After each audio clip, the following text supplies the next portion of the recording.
ചിന്നക്കനാലിൽ നിർധനരായ തൊഴിലാളികൾക്ക് ലൈഫ് ഭവന പദ്ധതിയിൽ ലഭിച്ച വീടുകളുടെ നിർമ്മാണം നിലച്ചു. ഉണ്ടായിരുന്ന വീട് പൊളിച്ചു നീക്കിയതോടെ കുടുംബങ്ങൾ അന്തിയുറങ്ങുന്നത് ചോർന്നൊലിക്കുന്ന പ്ലാസ്റ്റിക് ഷെഡുകളിൽ. പട്ടയമില്ലാത്ത ഭൂമിയിൽ വീട് വയ്ക്കുന്നതിന് റവന്യൂ വകുപ്പിന്റെ NOC വേണമെന്ന നിലപാട് സ്വീകരിച്ചതോടെയാണ് വീട് നിർമ്മാണം നിലച്ചത്. ഇത് ചിന്നക്കനാൽ പഞ്ചായത്തിലെ സിംഗുകൊണ്ടത്തുള്ള വൃദ്ധ ദമ്പതിമാരായ സെൽവറാണിയുടെയും പാണ്ഡിയുടെയും വീട്. ഏതു നിമിഷവും തകർന്നു വീഴാറായ കൊച്ചുകൂരയിൽ കിടന്ന ഇവർക്ക് സർക്കാർ പദ്ധതിയിൽ വീട് ലഭിച്ചതോടെ ഏറെ പ്രതീക്ഷയായിരുന്നു. പഞ്ചായത്ത് തുക അനുവദിച്ച് പഴയ വീട് പൊളിച്ച് സമീപത്തായി കൊച്ചു ഷെഡ് നിർമ്മിച്ച് താമസം ഇതിലേക്ക് മാറ്റി.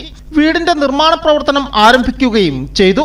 എന്നാൽ ഇതിന് പിന്നാലെയാണ് പഞ്ചായത്തിൽ വിജിലൻസ് അന്വേഷണം ഉണ്ടായതും സെക്രട്ടറിയെ സസ്പെൻഡ് ചെയ്തതും. ഇതോടെ വീടുകളുടെ നിർമ്മാണത്തിന് താലൂക്കിൽ നിന്നുള്ള NOC വേണമെന്നായി. ഇതോടെ കൈവശ ഭൂമിയിലെ ഇവരുടെ വീട് നിർമ്മാണം നിലച്ചു. നിലവിൽ ശക്തമായ മഴയിൽ ചോർന്നൊലിക്കുന്ന ഈ ഷെഡിൽ ദുരിതമനുഭവിക്കുകയാണ് ഇവർ. വീടൊക്കെ മൊത്തം അത് മണ്ണ് കെട്ട വെച്ച് പണിത വീടാ. പണ്ട് 10-30 ദിവസത്തിന് മുന്നുള്ള വീടാ.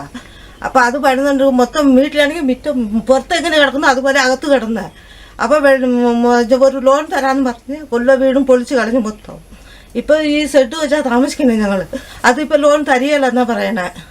അത് നെടുകുളത്തിന്ന് പൊസിഷൻ മേടിച്ചാലേ കിട്ടുള്ളൂ എന്ന് ഞാൻ ഇന്നലെ പഞ്ചായത്തിൽ പോയപ്പോൾ പറഞ്ഞു അത് നിങ്ങൾക്ക് പൊസിഷൻ ഉണ്ടെങ്കിലേ കിട്ടുള്ളൂ, അല്ലെങ്കിൽ തരാൻ പറ്റിയല്ല എന്ന് പറഞ്ഞു. ഭർത്താവ് പാണ്ഡിക്ക് കണ്ണിന് കാഴ്ച പരിമിതിയും ഉണ്ട്.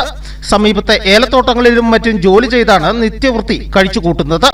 അതുകൊണ്ട് തന്നെ ഇവർക്ക് സ്വന്തമായി വീട് പണി പൂർത്തീകരിക്കുവാനും കഴിയില്ല. ഒന്നാമത് കെട്ടിയവന് കാഴ്ചയില്ലാത്ത ആളാ. ഈ കാഴ്ചയില്ലാത്ത ആളുകൊണ്ട് ഈ കാറ്റും മഴയത്തും കിടന്നിട്ട് ഒരു ദിവസം കാറ്റ് പൊക്കി ഒരു രാത്രി 1 മണിയായപ്പോൾ അന്ന് കറണ്ടും ഇല്ലായിരുന്നു. അന്ന് ഞാൻ പെട്ട അവസ്ഥ എനിക്ക് അറിയത്തുള്ളൂ. എനിക്ക് ദൈവത്തിനെ അറിയത്തുള്ളൂ. ഞങ്ങൾ ഇങ്ങനെ കിടന്ന് കഷ്ടപ്പെടുക. ചോർന്നുണ്ട് ഇടാൻ കാറ്റെടുത്ത് തൂക്കിയിട്ടാലും ഇടാൻ ആളില്ല. ഈ കാഴ്ചയില്ലാത്ത ആളെ വെച്ചിട്ട് ഞാൻ എന്താ ചെയ്യും?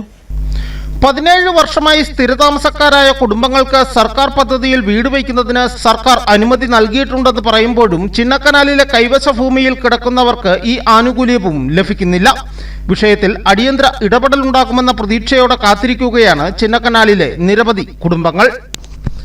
News bureau, Udumbanchola.